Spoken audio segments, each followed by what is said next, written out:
مولاي صل وسلم دائما ابدا على حبيبك خير الخلق كلهم. السلام علیکم. وعلیکم السلام جناب. ابھی بولو. اچھا مہربانی جناب. ایک منٹ میں کاغذ لوں اور بس آپ سے پھر وہ کیا کہتے ہیں کہ لکھوں کہ آپ کیا کہنا چاہتے ہو. جی جی جی. ایک منٹ.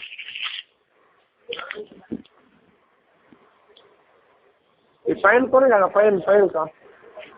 پین کا جی آپ بولے. جی جناب. جی لکھے السعید السعید. السعید جی احب احب الی من خالد. جی دوسری بات ہے السعید لی من السعید احب لی من خالد. جی السعید احب الی من خالد. ایک ہے ٹھیک ہے یہی ہے نا. جی جی السعید احب لی من خالد. جی جی. ان دونوں عبارتوں کے معنی میں کیا فرق ہے اور وجہ فرق کیا ہے؟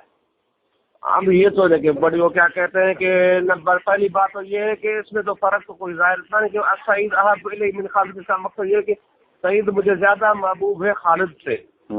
اور دوسرے کا السعید احب لی من خالد اس کا بھی معنی یہ السعید سعید زیادہ محبوب ہے مجھے خالد سے. لیکن اس میں صرف اور صرف احب کا جو سیگا ہے یہ سیگا کہلاتا ہے اسم تفضیل کا.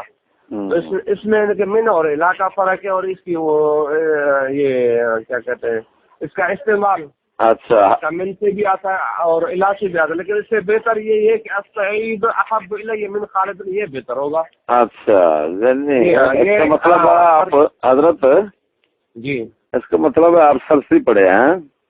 جی ہاں بالکل.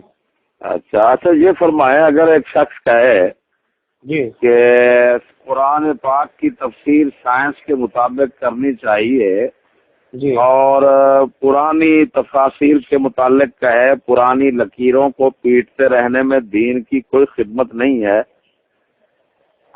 پرانی لکیروں کو پرانی اچھا پرانی نہیں ہوتی پرانا. اچھا ہاں پرانی جی پرانی پرانی لکیروں کو پیٹتے رہنے میں دین کی کوئی خدمت نہیں ہے. اور وہ یہ فکرہ یہ جملہ وہ بزرگان دین اسلاف امت صحابہ اور اہل بیت اور جناب نبی پاک صلی اللہ علیہ وسلم کی تفسیر کے متعلق کا ہے. اچھا تو اس کے متعلق کیا حکم ہے؟ حضور جب آپ خود میرے لیے حکم فرما رہے ہیں کہ میں سرسری طرح سے پڑھاؤں تو پھر زیادہ تحقیق نہ پوچھے نا. نہیں زیادہ تحقیق نہیں ہے اس میں کوئی حکمت ہے. صحیح نہیں جب میں خود انہیں کو سرسری پڑھا تو زیادہ بات کرنے کی ضرورت ہی نہیں ہے. صحیح حضرت یہ مسئلہ وہ مسئلہ نحو کا تھا. یہ تو آپ بات تو آپ کی ٹھیک ہے صحیح ہے. لیکن میں اچھا اس کے متعلق ویسے آپ کچھ نہیں کہنا چاہیں گے ایسے شخص کے متعلق؟ میں بالکل کہنے کے لیے تیار ہوں لیکن ابھی نہیں کہوں گا. اس کا بہتر حل یہی ہے پھر وہ میں بھی مقصد میں پہنچوں اپنی جگہ پہ پہنچوں پھر آپ بسم اللہ. اچھا ویسے آپ کو بتا دیتا ہوں یہ غلام رسول سعیدی کی وہ تفسیر ہے نا طبیان. جی ہاں جی اس کے اندر ہے یہ صفحہ نمبر 313 ہے غالباً. جی ہاں پہلی جلد ہے اس کے اندر یہ دیکھ لینا. ہاں اس نے کہا کہ قرآن پاک کی تفسیر سائنس کے مطابق کرنی چاہیے اور پرانی لکیروں کو پیٹتے رہنے میں دین کی کوئی یعنی اس نے تمام بزرگان دین اسلاف امت صحابہ اہل بیت رسول اکرم صلی اللہ علیہ وسلم کی تفسیر پاک کو پرانی لکیریں کہا. اچھا اس میں یہ ہے مقصد آپ کا مقصد یہ ہے.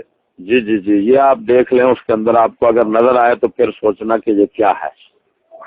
نہیں بات ختم ہو جاتی ہے نا شروع میں جب آپ خود حکم لگا لیتے ہیں. نہیں حکم کی بات نہیں ہے. میں آپ کے متعلق کہہ رہا ہوں کہ آپ خود غور کریں اور آپ اپنے متعلق یا اس کے متعلق کوئی بات تو اپنے ذہن میں رکھیں گے نا کہ یہ کیا ہے. بھارت کے متعلق بھی کوئی نہ کوئی ذہن بنائیں گے نا. ایک چیز میں آپ کو بتا دوں. ایک چیز وہ یہ ہے کہ بالکل کسی چیز کے اوپر انہیں کہ رائے زمین دی جا سکتی ہے، سب کچھ کیا جا سکتا ہے، لیکن علم کے ساتھ، علم کے ساتھ. ہاں لیکن ایک بات یہ ہے نا، وہ یہ ہے کہ جو بندہ سرسرا پڑا ہوا تو آتا ہی نہیں. ہاں بات تو واقعی ٹھیک ہے، بات صحیح ہے. بڑی مہربانی.